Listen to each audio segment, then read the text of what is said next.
Welcome to Nivetha's kitchen. Easy and சிம்பிளான egg fried rice எப்படி செய்யலாங்கிறத பார்க்கலாம்.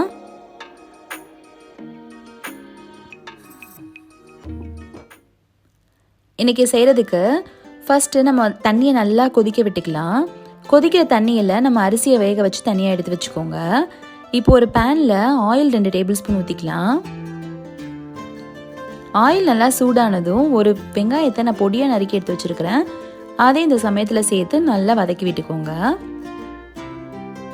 நம்ம கட் பண்ணி வச்சுருக்கிற வெஜிடபிள்ஸ்லாம் ஆட் பண்ணிக்கலாம். நான் இன்றைக்கி எடுத்துருக்கிறதுன்னு பார்த்தீங்கன்னா கேரட் அண்ட் பீன்ஸ் எடுத்துருக்கிறேன். இப்போ இதுக்கு தேவையான ஒரு டேபிள் ஸ்பூன் உப்பு சேர்த்துக்கலாம்.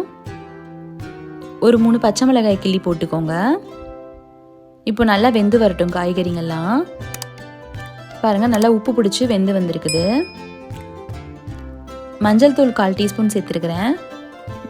ஜீரகப்பொடி 1/4 டீஸ்பூன் சேர்த்துக்கோங்க. கரம் மசாலா 1/2 டீஸ்பூன் சேர்த்துக்கலாம். பாருங்கள், நல்லா இந்த மாதிரி கலந்து விட்டுட்டு தனியாக இந்த மாதிரி காய்கறிங்களை நம்ம செப்பரேட்டாக பிரித்து வச்சுக்கலாம். எதுக்கு பிரித்து வச்சுருக்கிறோம் அப்படின்னா, சென்டரில் நம்ம 4 எக்ஸை உடச்சி ஊற்றணும் அப்படின்னா கரெக்டாக இருக்கும். உங்களுக்கு நல்லா வெந்து வந்திருக்கும். ரொம்ப கரிஞ்சிடாமல் உங்களுக்கு கீரை பிடிக்காமல் நல்லா வெந்து வரும். இப்போ இந்த முட்டைக்கு தேவையான உப்பை நம்ம தூவி விட்டுக்கலாம். இப்போ மூடி வச்சு நல்லா வெந்து வரட்டும். நமக்கு பாருங்கள், இப்போ நமக்கு வெந்து வந்திருக்குது. கீழே எடுத்தீங்க அப்படின்னா நல்லா ஆம்லேட் மாதிரி உங்களுக்கு வந்திருக்கும்.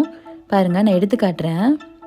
பாருங்கள், இப்போ நல்லா திருப்பி விட்டோம் அப்படின்னா நமக்கு நல்லா இந்த மாதிரி உடச்சி விட்டீங்க அப்படின்னா நல்லா மேலே இருக்கிற பீசஸும் நமக்கு வெந்து வந்துடும். இந்த மாதிரி நான் கலந்து விட்டு உடச்சி விட்டுருக்கேன் முட்டையை. இப்போ மேலே ஆப்பில் பெப்பர் பொடியை இந்த மாதிரி ஒரு டேபிள் ஸ்பூன் நம்ம தூவி விட்டுக்கலாம். இல்லை, நம்ம வேறு எந்த பொடியுமே சேர்க்க போகிறதில்ல. மிளகாத்தூள், மல்லித்தூள் எதுவுமே நம்ம சேர்க்க போகிறதில்ல. கண்டிப்பாக ட்ரை பண்ணி பாருங்கள். குழந்தைங்களுக்கு ரொம்பவே ஹெல்த்தியான டிஷ் இது. இப்போ இது கூட நம்ம வேக வச்சு எடுத்து வச்ச அரிசி சேர்த்துக்கலாம். உங்களுக்கு எவ்வளோ அரிசி தேவைப்படுமோ சேர்த்துக்கோங்க. நான் இன்றைக்கி செஞ்சுருக்கிறதுன்னு பார்த்தீங்க அப்படின்னா 3 பேருக்கு சரியாக இருக்கும் இந்த சாப்பாடு. பாருங்கள், இந்த மாதிரி நல்லா கலந்து விட்டு எடுத்தோம் அப்படின்னா நமக்கு சூப்பரான எக் ஃப்ரைட் ரைஸ் வீட்டிலே இந்த மாதிரி ரெடியாகி வந்துடும். கண்டிப்பாக ட்ரை பண்ணி பாருங்கள்.